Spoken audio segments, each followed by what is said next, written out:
Ya, listo, ahí sí se está grabando, ¿cierto? Sí, profesora. Ya, súper. Entonces, vamos a continuar.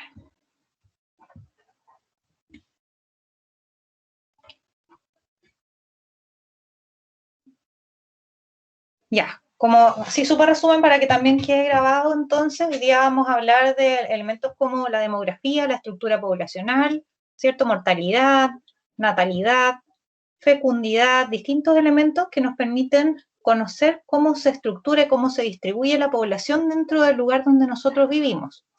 Estos datos nosotros los obtenemos gracias a registros y datos que se recolectan de rutina en el país y en distintos sistemas de salud y sistemas sociales, habitualmente enlazados a nuestro número de identificación, ¿cierto? Que nos permite poder tener las características de cada persona que vive dentro del país.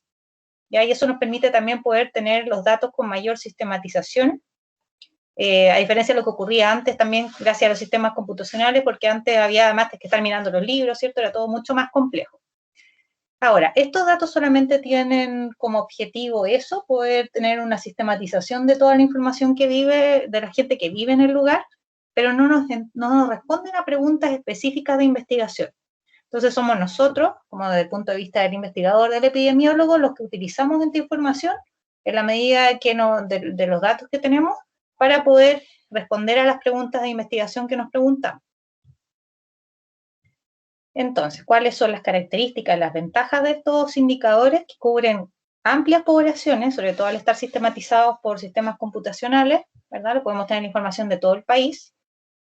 Las encuestas nacionales, por ejemplo, acá en Chile hemos ido trabajando de a poco en esos registros, pero en otros lugares, en otros países, por ejemplo, en Estados Unidos, tienen tan sistematizados todos los datos que tienen inclusive desde hace muchísimos años las cohortes de nacimiento con toda la información a nivel educacional de los padres, el peso de nacimiento, cosas que nosotros recién ahora estamos pudiendo obtener. En general son fáciles de acceder a ellos y además son baratos. Entonces eso permite que puedan ser muy bien utilizados. En la mayoría de estos datos se utilizan para poder tomar decisiones, ¿cierto? Como temas políticos, administrativos.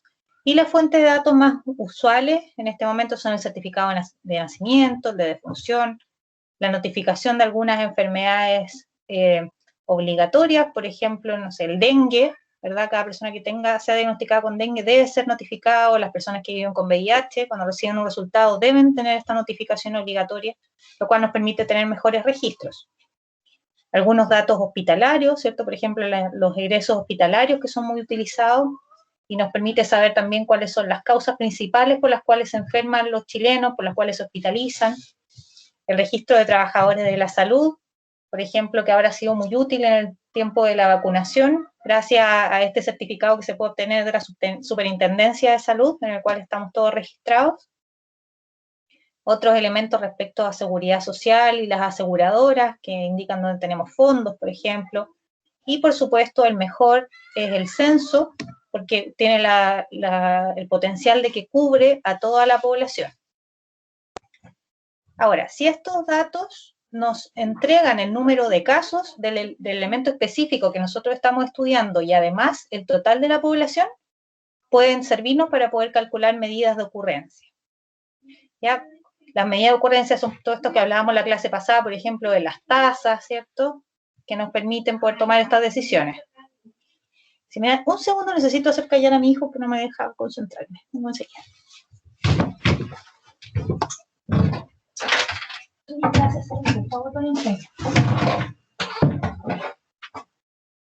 Ya, perdón.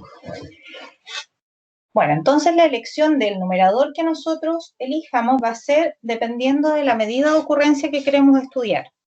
Por ejemplo, si vamos a querer estudiar la cantidad de nacimientos o la tasa de natalidad de un país, ahí el numerador que nosotros vamos a buscar van a ser el número de niños nacidos vivos en cierto periodo de tiempo, ¿cierto?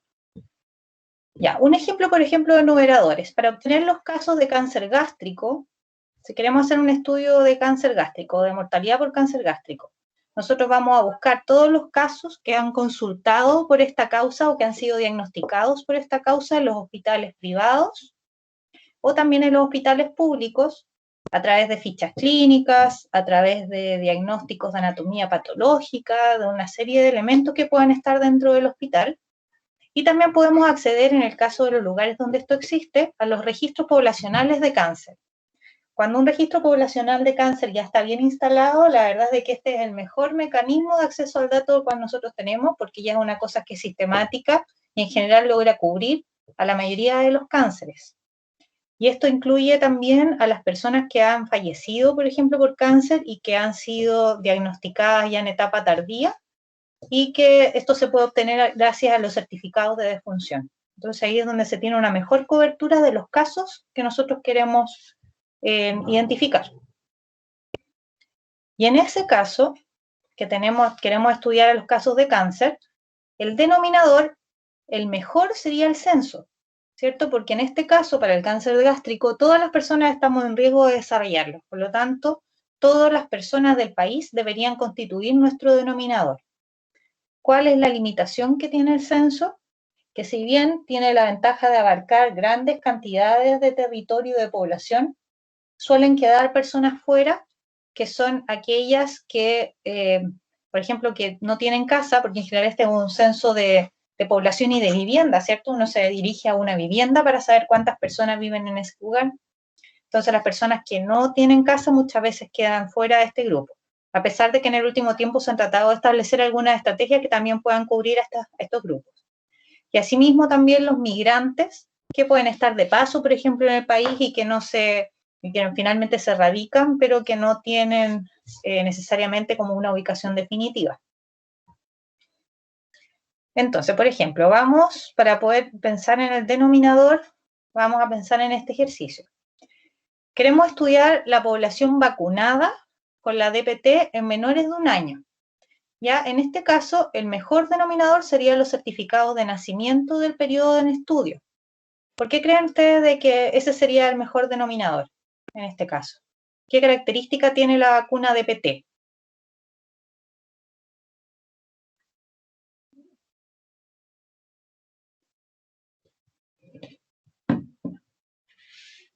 ¿Es una vacuna obligatoria o voluntaria? Profesora, es obligatoria y dentro, creo que es la primera que se coloca, ¿no? Claro, esta es la que se pone a los 2, 4 y 6 meses. Y obviamente es de carácter obligatorio. Exacto. Entonces, al tener el carácter obligatorio, en el fondo asumimos que todos los niños que hayan nacido en el periodo que nosotros estamos estudiando van a tener esa vacuna, por lo tanto, constituyen todos nuestro denominador, ¿verdad? Ahora, nosotros podemos también tener esta información de esa manera, que es como es el mejor dato también, pero en el caso que nosotros no tengamos claramente el dato de ese grupo que queremos estudiar, pero sabemos que estamos en una población estable, ¿verdad? Que en el fondo el crecimiento, la modificación de la estructura poblacional no es muy rápida, nosotros podemos pensar en utilizar la población del año anterior, por ejemplo. O si nosotros, por ejemplo, queremos estudiar un periodo de 3 años, podemos asumir que el tamaño de población del año intermedio, del año 2, vamos a asumir que es la misma población que se tuvo en el año 1 y en el año 3. Y eso ayuda mucho, sobre todo en los casos en que los registros a lo mejor no avanzan tan rápido y no podemos obtener el dato concreto, por ejemplo, si quisiéramos del año 2020 acá en Chile. A lo mejor podríamos utilizar el dato del año 2019.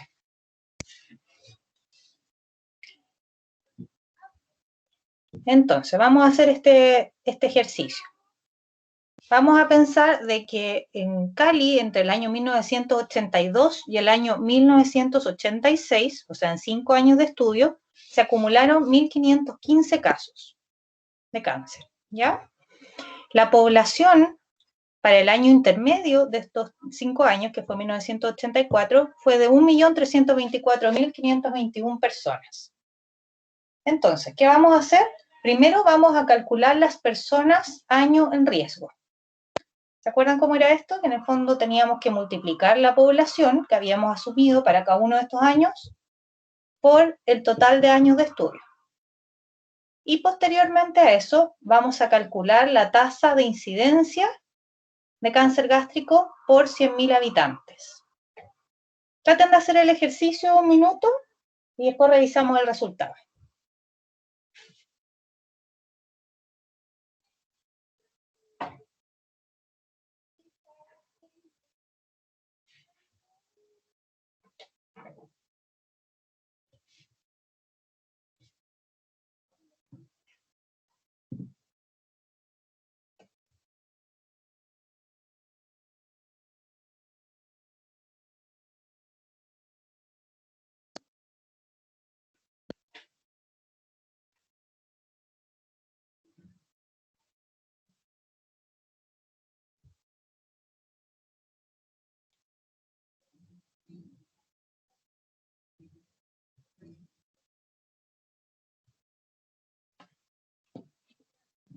¿Estamos listos?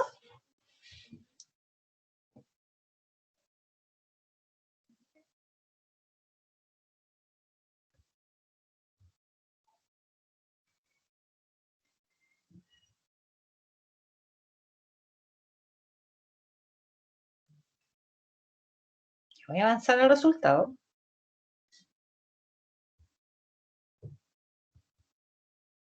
Ya. Entonces, lo primero que tenemos que hacer, ¿qué es? ¿Cómo calculamos la población años en riesgo? Alguien que me diga.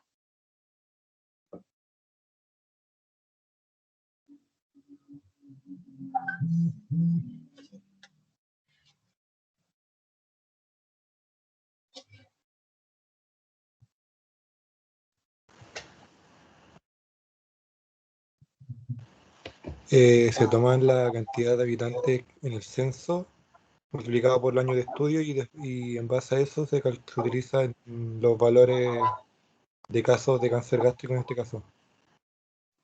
Exacto. Lo primero entonces que vamos a asumir que la población del año medio, que fue 1984, de 1.324.521 personas, va a ser la misma población que se tuvo para los 5 años, ¿cierto? Entonces eso lo vamos a multiplicar por 5 y esa va a ser nuestra población año en riesgo, por todo el periodo de estudio, ¿cierto? Los que están en riesgo de desarrollar el cáncer gástrico.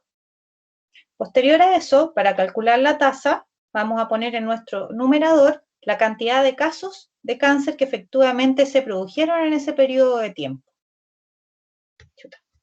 Y eso se divide, ¿cierto? Lo multiplicamos por 100.000 y nos da este valor, que sería nuestra tasa estandarizada, ¿verdad? ¿Alguna duda, comentario hasta ahí?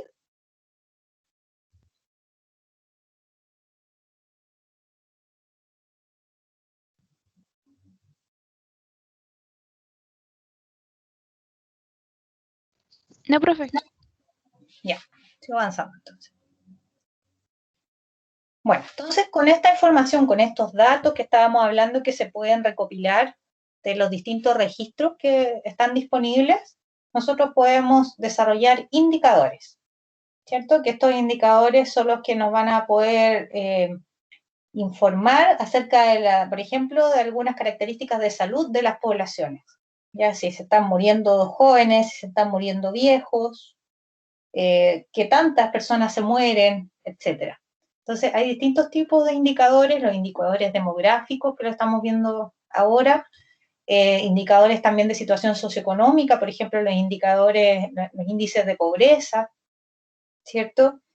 Los indicadores de recursos y de organización sociosanitaria, por ejemplo, que nos sirven para poder estimar el requerimiento de instalar un nuevo hospital en cierto lugar, los indicadores de salud negativa, que nos pueden indicar también, por ejemplo, están muy relacionados con la parte como de la organización sociosanitaria y tienen que ver con estos indicadores que les mencionaba también de la letalidad, cuando hay una mala respuesta a una enfermedad, por ejemplo. Entonces, si nos focalizamos en este momento en los indicadores demográficos, vamos a poder identificar algunos que son los más importantes y que nos permiten saber cómo se está estructurando nuestra población.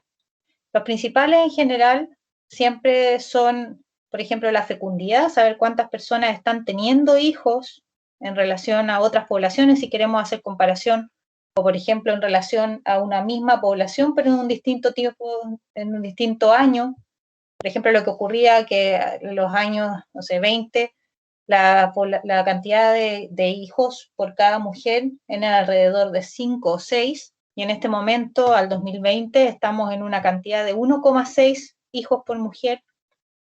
Entonces, esa es una de las variaciones importantes que también van modificando la estructura poblacional, ¿cierto? También nos indican algunos elementos de cuántas personas se siguen casando o cuántas personas prefieren la unión civil, etcétera. Pero los principales nos permiten saber más acerca del tamaño poblacional, del crecimiento poblacional, en el fondo que tanto se expande la población, ¿cierto? Y esto va a estar dado por el crecimiento vegetativo, que como dice ahí, son los nacimientos menos las disfunciones de un mismo periodo de tiempo, más las migraciones, que también va a estar dado por las inmigraciones menos las emigraciones, ¿cierto? Las personas que llegan menos las que se van. Entonces, estos dos elementos en su conjunto son las que nos entregan el crecimiento poblacional.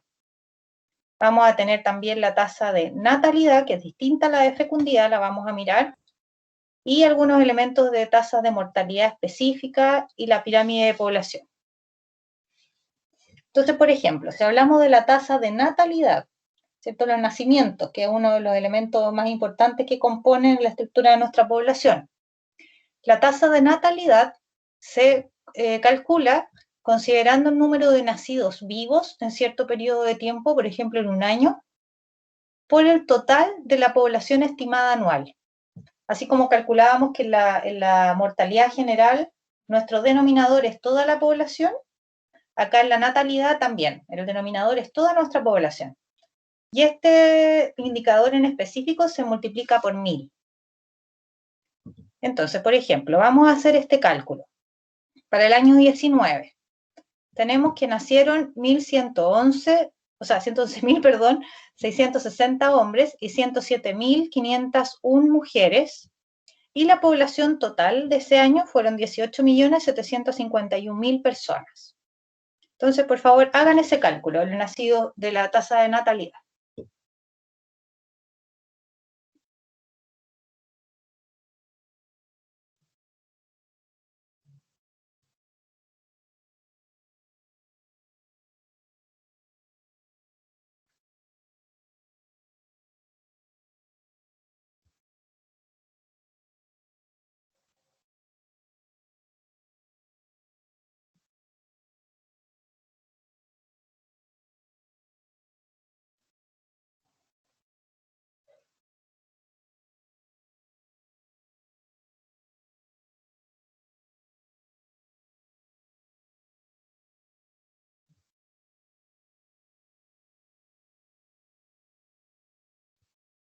¿Listo?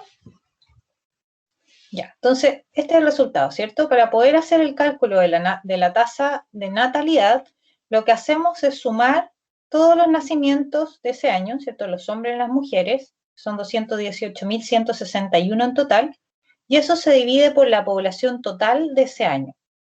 Y eso se va a multiplicar por 1000. Profesora, ¿Sí? ¿no se hace aproximación? En el valor último, en el de la tasa, ahí se hace la aproximación. Ya, gracias. Ya, de nada. Entonces, en este caso, ese cálculo nos da una tasa de natalidad del año 2019 de 11.6. ¿Sí? ¿Alguna duda ahí? ¿No? Ya. No, profesora. Ya, súper. Ya, entonces en la tasa de natalidad, nuestro denominador era toda la población del país, ¿cierto? Ahora vamos a hablar de la tasa de fecundidad. En este caso es una tasa que es bastante más específica porque ahí estamos calculando el número de nacimientos, pero en relación ya no a la población total de un país, sino a la población que está, en el fondo, en una edad que puede ser fértil en ese periodo de tiempo. Entonces acá la tasa de fecundidad general se calcula poniendo en el numerador el total de los nacidos vivos y en el denominador la población femenina que está en edad potencialmente fértil en ese mismo periodo. Y eso se multiplica por 1000. Entonces, este es el elemento más importante de crecimiento natural de la población. ¿Ya? ¿Se entiende ese cálculo, la diferencia con la tasa de natalidad? Sí, profesora. Ya, súper. Ya, entonces, ya tenemos este elemento, la tasa de natalidad con el denominador completo de nuestra población, la tasa de fecundidad, que ahora ya nos focalizamos en el grupo de mujeres que potencialmente podrían tener hijos, ¿cierto? Después nos vamos a enfocar nuevamente en la tasa de mortalidad, pero a diferencia de lo que vimos hace un rato con el cáncer gástrico, cuando estábamos hablando de un ejemplo de denominador, acá nos vamos a focalizar en las tasas de mortalidad que son específicas. Estas tasas de mortalidad pueden ser específicas en torno a un grupo de edad que nosotros queramos estudiar, o también pueden ser, por ejemplo, una tasa de mortalidad específica por alguna causa. Por ejemplo, en este periodo de tiempo, la tasa de mortalidad específica por COVID, ¿cierto? Que es un ejemplo como súper claro que estamos teniendo. Entonces, por ejemplo, dentro de los grupos específicos, nosotros podemos hacer el cálculo de la tasa de mortalidad infantil. La tasa de mortalidad infantil es la que considera todas las muertes de niños menores de un año en un año o en un periodo de tiempo que ustedes identifiquen. ¿Ya? Son todos los menores de un año. Y el denominador son todos los niños que nacieron vivos en ese mismo año. O sea, nosotros vamos a tener todo un grupo de niños que nacieron vivos en cierto periodo de tiempo y de esa proporción, de ese grupo de niños que nacieron vivos, vamos a tener una proporción de niños que van a fallecer antes de un año. Entonces, por ejemplo, vamos a hacer este cálculo. En el año 2017 tuvimos a 1.557 niños que murieron con menos de un año. Los nacidos vivos de ese periodo fueron 219.186. Hagan ese cálculo para ver cuánto le da la tasa de mortalidad infantil.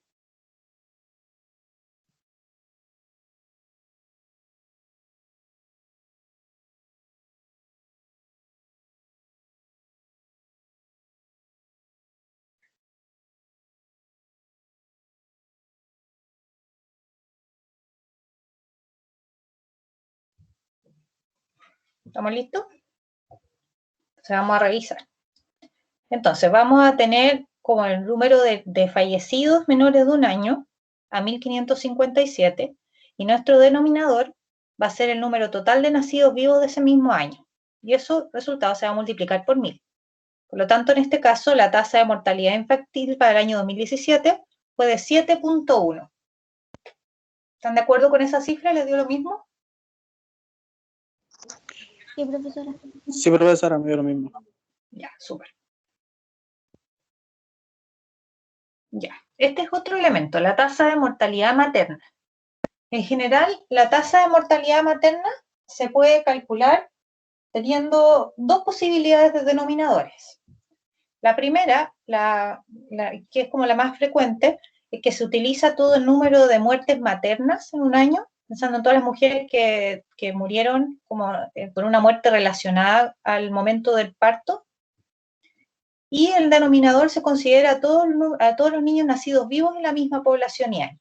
O sea, se asume de que todos esos números de niños nacidos vivos en esa población fueron todos los partos que ocurrieron, a pesar de que pueden haber ocurrido también fallecimientos.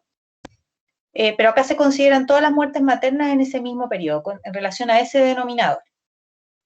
La otra posibilidad es hacer ese cálculo pensando en el número, pero esto ya es como más bien en la tasa, el número de mujeres año en edad reproductiva, que sería como todo el total de mujeres en edad fértil que habíamos visto también en el otro cálculo, ¿cierto? Eran mujeres de 15 a 49 años. ¿Me explico en esa parte?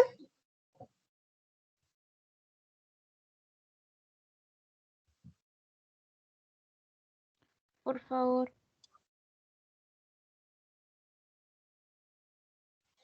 Necesitas que repitas que escuché la mitad. ¿Sí lo podría repetir, por favor? Sí. Ya, vamos a tener el numerador, va a ser siempre el mismo, que va a ser el número de las muertes relacionadas con el parto en mujeres durante un año, un periodo de tiempo. ¿Cierto? Y para este cálculo se pueden utilizar dos posibilidades de denominadores. El primero es el total de nacidos vivos en ese mismo año de los niños, y la segunda posibilidad es que utilices como denominador a todo el grupo de mujeres en edad fértil de ese mismo año, a todas las mujeres entre 15 y 49 años. puedes hacer el cálculo, es aceptado de esas dos maneras, de acuerdo al número que el país tenga mejor disponible. ¿Se entiende ahí? Sí, profesora, muchas gracias. De nada.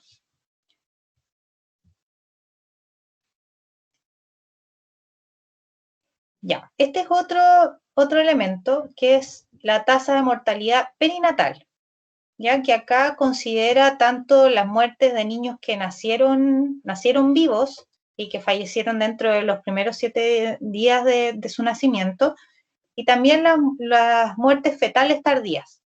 Ya en el fondo esto como abortos, entre comillas, que se fueron generados pasadas las 28 semanas de gestación. ¿Ya? Entonces acá, ¿cómo se hace este cálculo? En el numerador vamos a tener el número de las muertes fetales tardías, o sea, todo esto aquellas guaguitas que nacieron, o sea, que fallecieron después de las 28 semanas de gestación, y a eso se le van a sumar las muertes neonatales tempranas, dentro de los niños que murieron dentro de los primeros 7 días.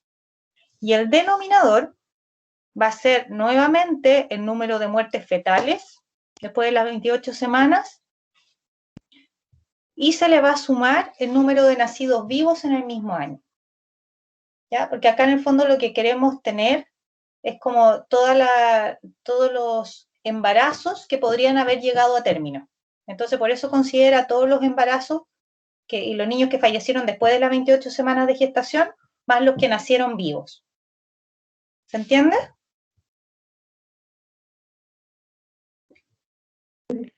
Sí, profesora. Súper.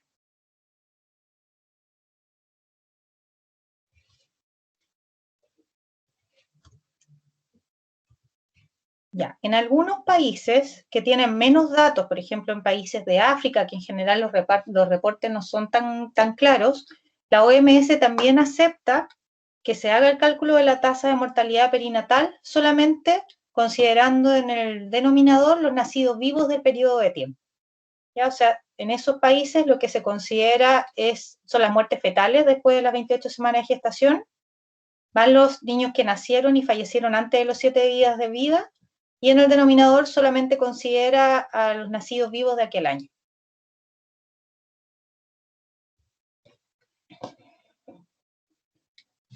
Esto es solamente como para mostrarles cómo ya en el año 89 todas las mortalidades en general en Chile, la mortalidad infantil, la posneonatal, la neonatal, la perinatal, todas han ido en un franco descenso.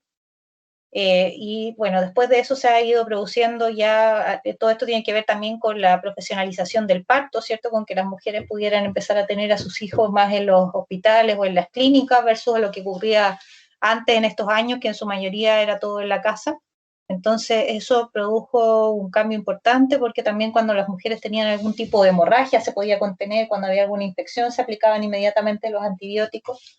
Entonces en general esto... si ustedes ven acá, se mantienen como estas distintas mortalidades. Por ejemplo, la infantil acá está alrededor de 18, y al año 17, al 2017 siguió bajando porque veíamos recién que era de 7.1, ¿se acuerdan?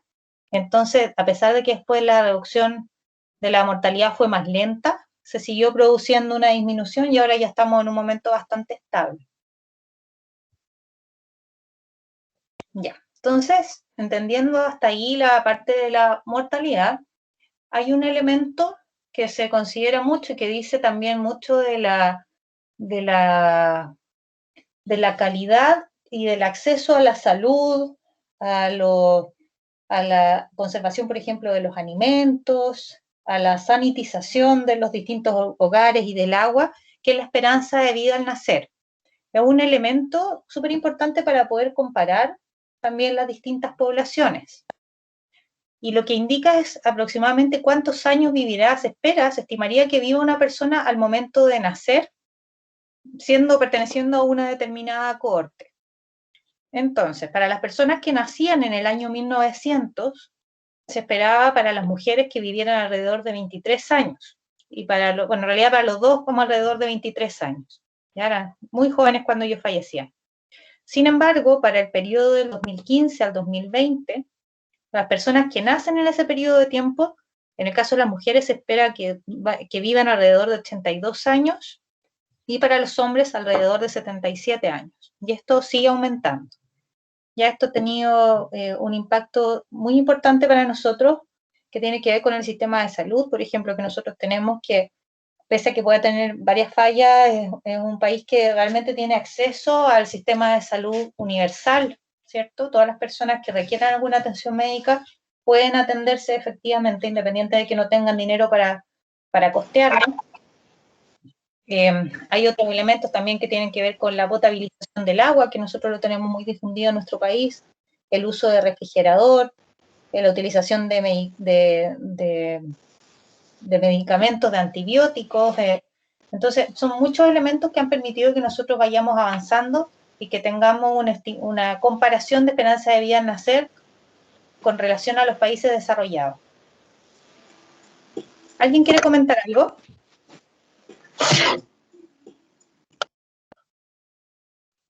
No, parece que era un micrófono. Bueno, entonces nosotros, por ejemplo, para este periodo de tiempo esperamos de que en promedio, que la esperanza de vida al nacer sea alrededor de 80 años, ¿cierto? Entonces toda muerte que ocurra antes de ese periodo se va a considerar que es una muerte prematura, ya que es una muerte que en el fondo ocurrió por alguna razón que potencialmente se podría haber evitado. ¿Ya? En general, con esto, en relación a este elemento y teniendo en cuenta la esperanza de vida al nacer, es que se calculan los años perdidos de vida prematuramente. Ya, por lo general, como les digo, se calcula en relación a la esperanza de vida, entonces ahí lo tenemos como en 70 años, que es lo habitual, pero acá en Chile ya lo podríamos estar utilizando como 80 años. ¿Ya? Esto, por ejemplo, los años de vida perdidos se considera todo el tiempo en que la persona perdió de haber vivido con relación a la esperanza de vida, ya desde un año, por ejemplo, de las mortalidades que son mayores de un año en adelante. O sea, por ejemplo, si una persona muere a los 20 años en una cohorte que nosotros esperamos que debería vivir hasta los 80 años, va a tener 60 años de vida potenciales perdidos. ¿Se entiende? Si tenemos a una persona que murió a los 50 años, por un infarto, por la razón que sea, esa persona va a tener 30 años de vida prematuramente perdidos. ¿Ya? De esa manera se va construyendo de manera individual y posteriormente todos esos datos de todas las personas que murieron prematuramente se calcula un promedio y se suma. Entonces, por ejemplo, para hacer ese cálculo, nosotros vamos a considerar primero la expectativa de vida estimada. Por ejemplo, 80, ¿cierto? Después, vamos a restarle la edad promedio en las muertes prematuras. Imagínense que sea 60, que la edad promedio sean 60 años, ¿cierto? Pensando en que hay muchas muertes que en personas jóvenes que son por accidentes, que son por suicidios, muertes prematuras, por ejemplo, de niños con cáncer. Después, más adultos, hay muertes por cáncer también, hay muertes por causas cardiovasculares. Entonces, promediando, imagínense que sea una muerte de 60 años, se va a restar 80 menos 60, y esa resta, que van a ser 20, en este caso, se va a multiplicar por el número de muertes prematuras, por la cantidad de personas que murieron prematuramente. ¿Ya? Y debajo, en el denominador, vamos a tener a todas las personas que están entre 1 año y 79 años. O sea, todas las personas que están bajo la expectativa de vida estimada, que son los 80 años. Y eso se multiplica por 100, por 100.000. ¿Se entiende?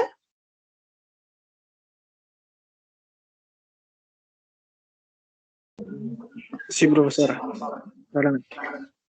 Súper. Entonces, por ejemplo, vean este gráfico que compara, la barra en celeste o azul es el país, la barra en rojo es la región metropolitana y la barra en verde es la comuna de La Florida, bien específico. ¿Ya? Entonces, haciendo ese mismo cálculo, se hizo este gráfico para comparar la muerte por ciertos tumores en ese año 2013. Entonces, por ejemplo, den una mirada en esto. ¿Cuál es el cáncer que tiene una mayor cantidad de años de vida prematuramente perdidos en el país?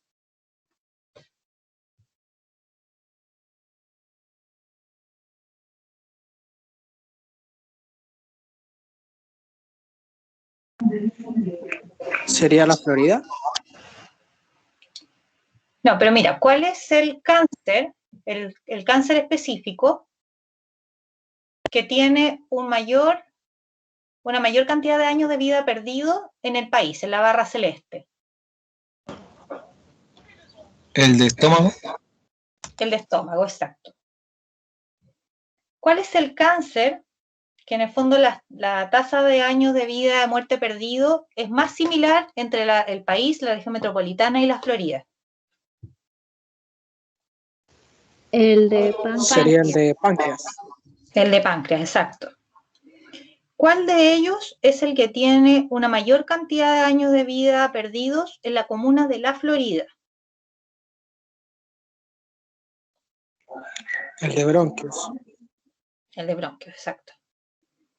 ¿Cuál es el que tiene una mayor cantidad de años de vida perdidos en la región metropolitana en relación a los otros dos, al país y a la Florida?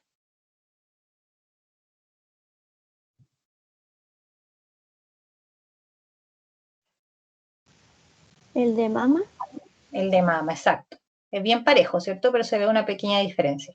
Entonces, en general, ¿para qué nos sirve esto? Como es una tasa, ¿cierto? Que está estandarizada por los 100.000 habitantes, nos permite hacer este tipo de comparaciones. Permite comparar entre lo que estábamos haciendo el ejercicio recién, ¿cierto? Entre determinadas comunas o países o ciudades, y también nos permite comparar entre patologías.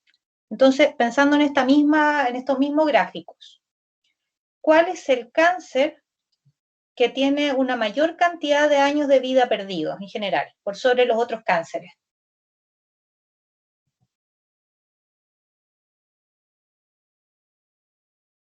El de bronquios, ¿o no? Exacto, ¿cierto? Porque es un cáncer que en general está muy asociado al tabaquismo y que suelen adquirir personas muy jóvenes, que se detecta tardíamente, por lo tanto las personas suelen fallecer de manera temprana. Perfecto. Súper. ¿Se entiende entonces para qué se utiliza este indicador? Sí, profesora. Súper. Entonces ahora nos vamos a pasar al concepto de estructura poblacional.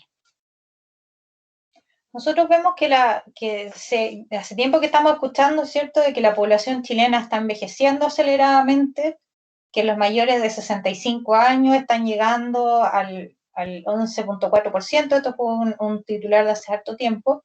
Entonces me gustaría que ustedes me dijeran qué elementos creen ustedes que están influyendo en que nuestra población esté envejeciendo, pensando en estos indicadores que hemos hablado en el resto de la clase.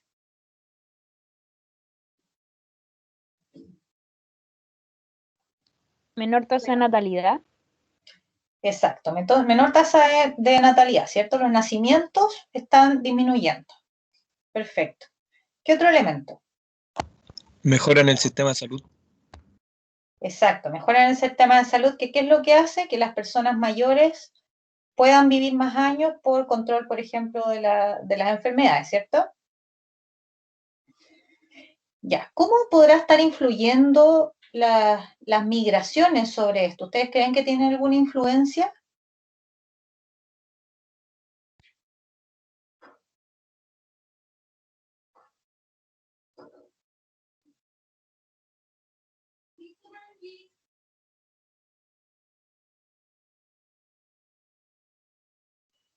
¿Se le ocurre?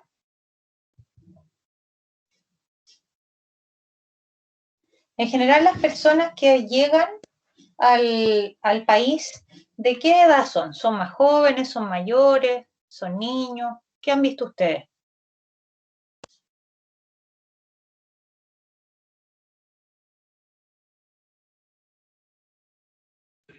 Por lo general es gente que viene a trabajar, por así decirlo.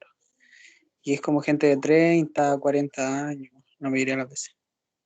no influiría tanto en la población mayor, por así decirlo. Claro. Bueno, exactamente. Lo que ha estado pasando, si ustedes ven acá como las distintas formas de las pirámides, es que en el año 1960 el grueso de nuestra población era la población infantil, ¿cierto? Esta línea es la que marca a las personas de 0 a 14 años, los niños. Y la cantidad de población que nosotros teníamos envejecida de 65 años y más era muy pequeña en relación a este grupo, ¿cierto? En general, esto ocurre cuando hay alta natalidad, o sea, hay un gran número de nacimientos, y también hay alta mortalidad, ¿cierto? Que los niños, los niños nacen harto y las personas también van teniendo una mortalidad elevada a las personas mayores. Esto ha ido cambiando el año 92 por distintos elementos también de salud, etcétera, que la mortalidad acá, si bien sigue alta, ya se nota una diferencia, ¿verdad? De que hay un aumento en esta población, entonces por lo tanto ya también la tasa de mortalidad va lentamente disminuyendo, de mortalidad, perdón, y la natalidad también a su vez vamos viendo de que se reduce, ¿cierto? Ya no está tan amplia en esta base, y que estas personas que acá en esta etapa era una cantidad importante, que eran niños, van pasando a este otro grupo, ¿cierto? Son niños que van creciendo en el transcurso del tiempo, entonces van pasando a conformar esta otra parte de nuestra pirámide. 10 años después, en el 2002, ya se ve que la base tiene una reducción bien importante, ¿cierto? Dentro de este grupo de los 0 a los 14 años, los niños que van naciendo ya son poquititos, ¿cierto? Y los que se mantienen en este grupo de edad en general tienden a ser más niños de mediana edad, de eso de 10 años o algo así, hasta los 14, ¿cierto? Ese grupo que queda un poquito más ancho. Pero los niños en sí disminuyen bastante. Y también este otro grupo que estaba en este año 92 acá va pasando a ser parte como del grueso de nuestra población. Acá todavía tenemos una alta mortalidad, pero que también es menor en relación a los primeros años que estábamos estudiando, pero es bastante similar, si ustedes ven, a la del año 92.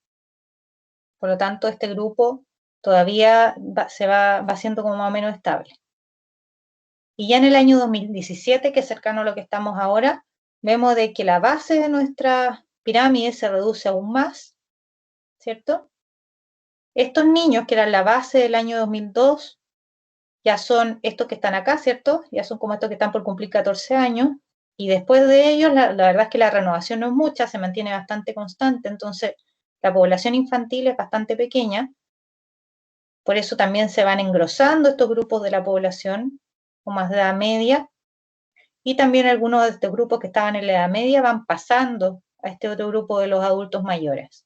Por lo tanto, esto se va acumulando y tiene que ver con esto, con esta baja natalidad y también con que también mejora la mortalidad, ¿cierto? Ya no se mueren tanto, entonces ese grupo empieza a acumularse. En este sentido, lo que estábamos hablando de las migraciones, si bien en general las personas que suelen llegar en las migraciones están como en este tramo de edad, por lo tanto lo van engrosando, tienen la característica que muchos de ellos van teniendo hijos. Entonces, en ese sentido, puede ser de que las migraciones, los inmigrantes en particular, que van teniendo hijos en Chile, puedan ir aportando un poco a de que esta base también no se siga achicando.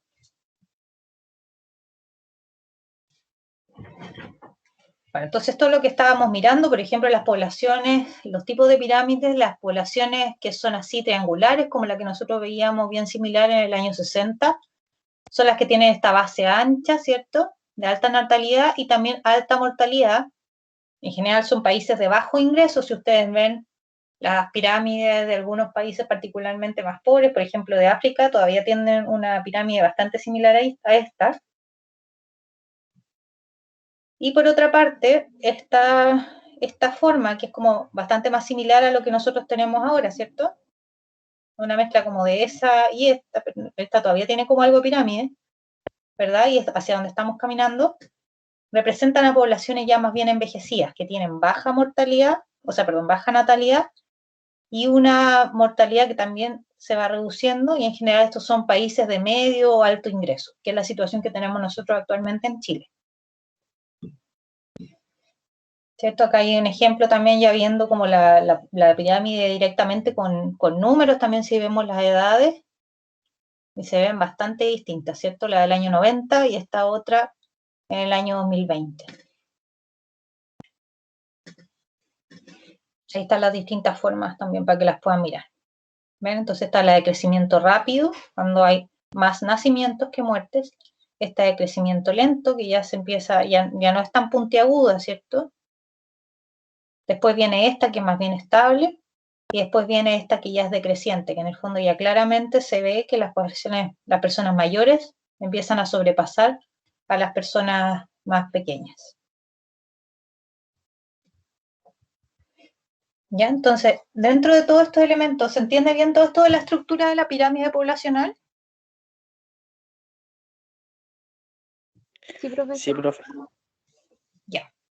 Entonces, todos estos elementos van a estar bien relacionados con la natalidad, el nacimiento, ¿cierto? Y con la mortalidad.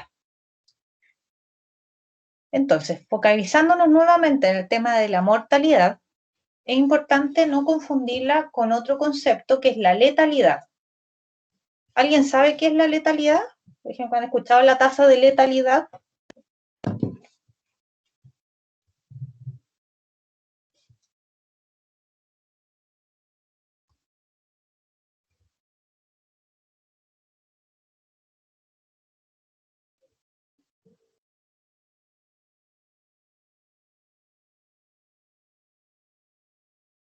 ¿No? Ya, en general la tasa de letalidad es similar a la de mortalidad, pero lo que se modifica es el denominador. Hemos hablado que la mortalidad en general nosotros consideramos el denominador total de la población, por ejemplo, o el denominador total para las tasas específicas de la población que está en riesgo de ese evento en particular que nosotros estamos estudiando. Por ejemplo, cáncer de próstata, nuestro denominador va a considerar a todos los hombres, ¿cierto? Ya, acá en el caso de la tasa de letalidad, la diferencia es de que el denominador está compuesto con las personas que tienen la enfermedad que nosotros estamos estudiando. Entonces, nosotros vamos a tener, por una parte, por ejemplo, a los fallecidos por cáncer de próstata, ¿cierto? En el numerador, y en el denominador vamos a tener todos los casos de cáncer de próstata. ¿Sí? O, por ejemplo, nosotros para calcular la tasa de letalidad del COVID que hablábamos, vamos a tener en nuestro denominador a todas las personas que han sido diagnosticadas con COVID, y en el numerador vamos a tener a todas las personas de esas que estaban diagnosticadas que mueren por COVID. ¿Se entiende? Sí, profesora. Súper. Entonces, vamos a hacer este ejercicio. En una ciudad de 50.000 habitantes, 100 se enferman de cierta patología y 90 de ellos mueren a causa de esa patología durante el año 1995. Entonces, vamos a primero calcular la incidencia anual de esta enfermedad, o sea, cuántos casos nuevos tenemos de esa enfermedad en ese año. Vamos a calcular la tasa de letalidad, o sea, cuántas personas que tienen esa enfermedad se mueren, y vamos a calcular la tasa de mortalidad anual, o sea, cuántas personas se murieron en relación a la población total. ¿Ya? Hagan el ejercicio.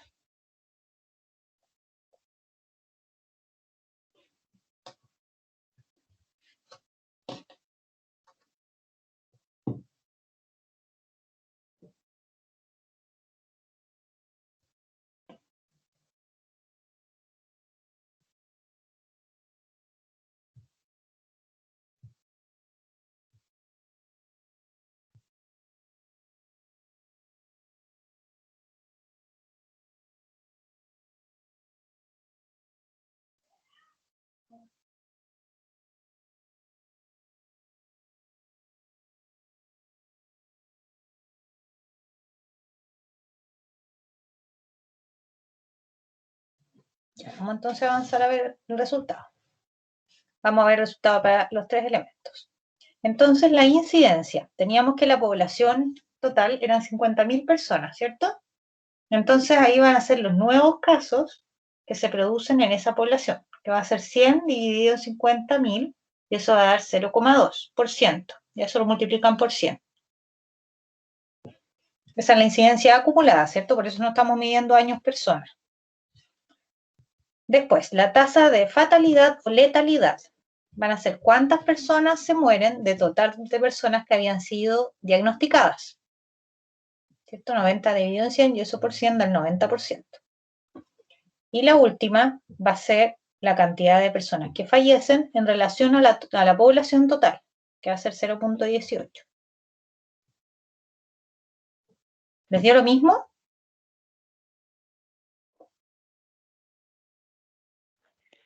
Sí, profesora, a mí me dieron los mismos resultados. ¿Sí? ¿Alguien tiene alguna duda respecto a esto?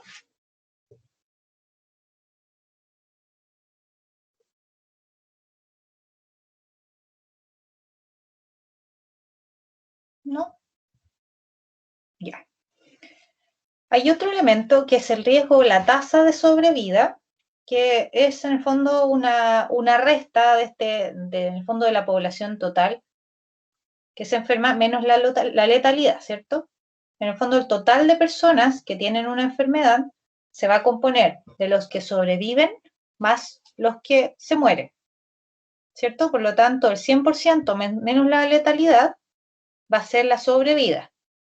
En este caso, el 100, ¿cierto? Con respecto a este ejemplo, de las 100 personas que se enfermaron, menos las 90 que murieron, de esta enfermedad es altamente letal porque tiene solamente un 10% de sobrevida. ¿Sí?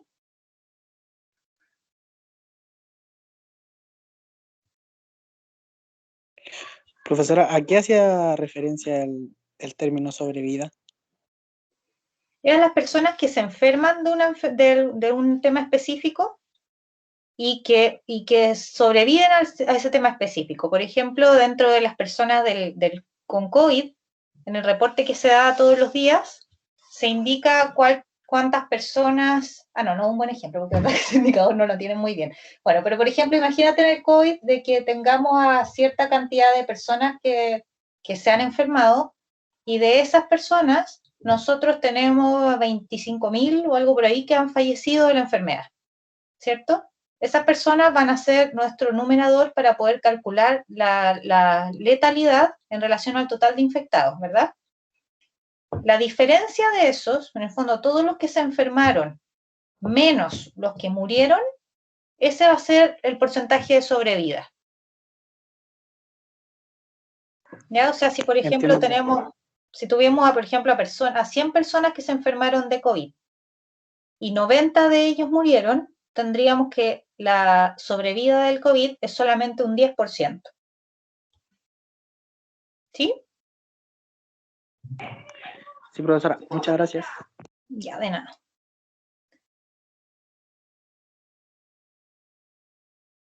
Me fue un ejercicio sin pregunta, ya no importa.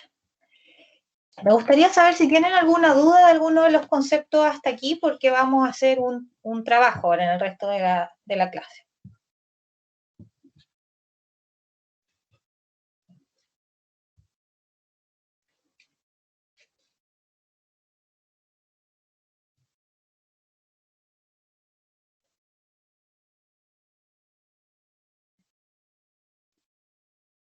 ¿Tienen alguna duda hasta ahí? No, profesora. Ya. Entonces, voy a volver a compartir.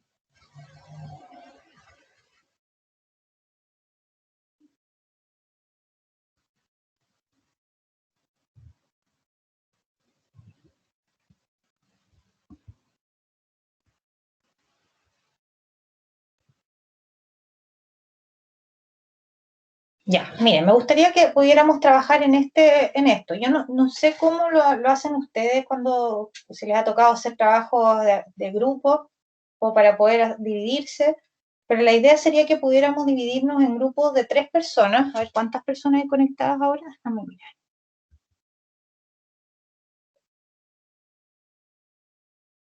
53.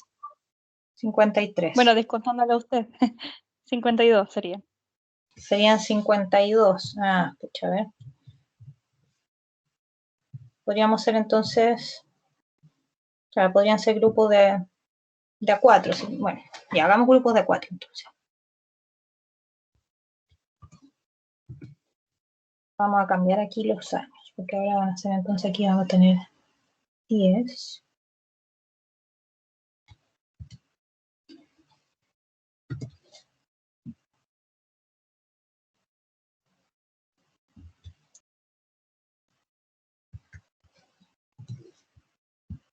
Ahí me quedan 13, ¿no? 25, 46, 47, 48, 49, del día 2007. Ya. Ya, entonces nos vamos a dividir en grupos de 4 personas. Ya, la idea es de que se dividan uno de cada uno de estos años, o sea, el 95, otro grupo el 96, otro grupo el 97, el 98, 99, y después otro grupo el 2010, 2011, 2012, así. Y que para cada uno de los años que les correspondió, puedan calcular la tasa de natalidad, la tasa de mortalidad general, la tasa de mortalidad infantil y la tasa de mortalidad materna, de acuerdo a lo que vimos acá en la presentación. ¿Ya? Ojalá pudieran hacer ese trabajo acá mismo en la clase, como para que yo pueda tener ahí el audio abierto y les pueda ir respondiendo preguntas si ustedes tienen. Y la idea sería de que ustedes, para cada uno de los indicadores, lo pudieran llenar de esta manera. Por ejemplo, poner el año que les tocó, acá no necesariamente dividido en hombres y en mujeres, pero por ejemplo la población que va a ser su numerador, que van a estudiar, por ejemplo, los nacidos vivos, etcétera, la población total si corresponde, o la población infantil, lo que corresponde acá, que hagan acá el cálculo y me digan cuánto es la tasa, para cada uno de los elementos que les correspondió. Entonces, ojalá si lo hacemos ahora, lo pudieran después hacer, va a ser breve, entonces una muy breve presentación y que lo vayamos haciendo por año. Entonces eso también nos va a permitir tener un panorama general de cómo ha ido modificándose este valor en el paso del tiempo. Pero ahí lo que no sé, ¿cómo lo han hecho ustedes en otras ocasiones para trabajar en grupo?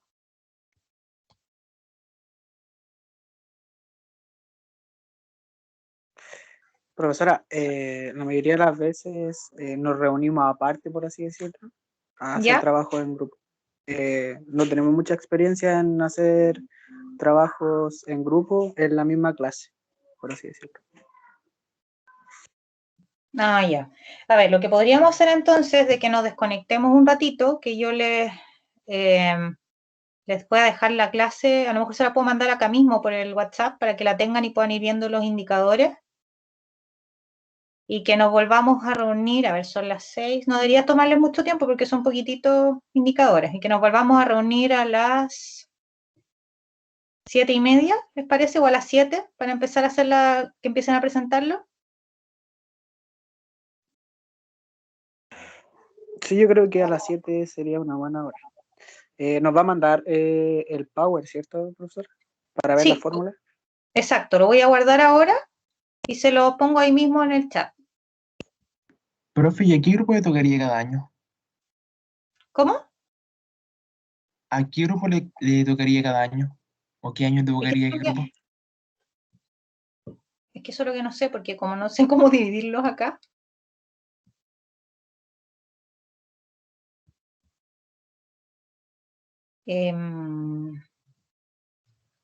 Tendrían que mandarme los grupos.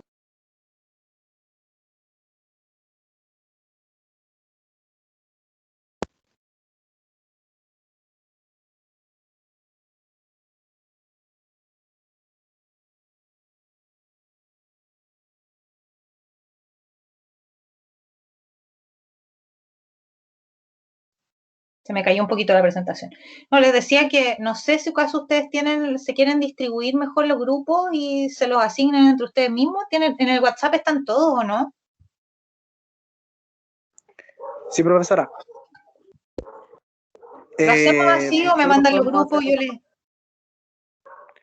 Si podríamos ver ahora en el grupo que alguien junte todos los grupos y se los mande.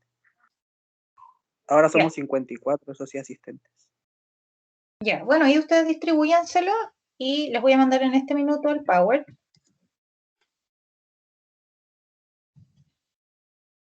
Vamos a guardar. Esto es clase de UCM.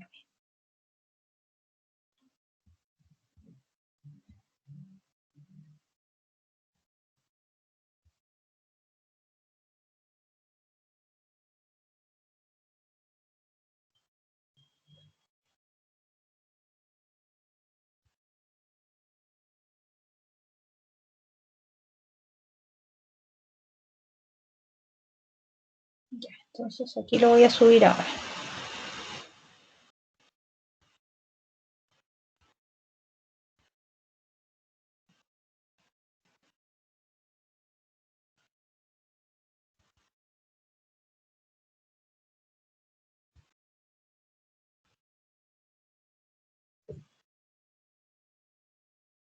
A ver, ahí lo subí. Díganme por favor si lo pueden abrir bien.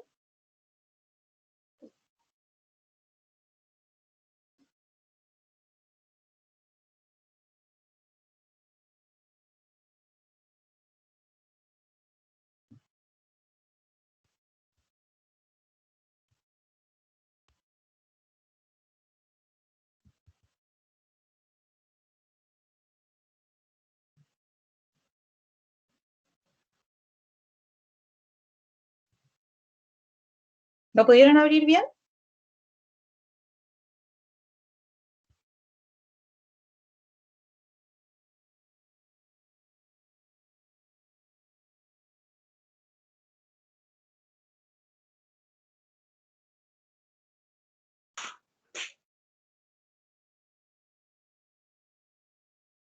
¿Algún representante que me diga si lo pudieron abrir? Profesora, ¿Sí? yo lo acabo de descargar, lo voy a ¿Ya? mandar al grupo de WhatsApp. Ah, ya, súper. Sí. Ya, entonces, ¿les parece si nos reunimos a las 7?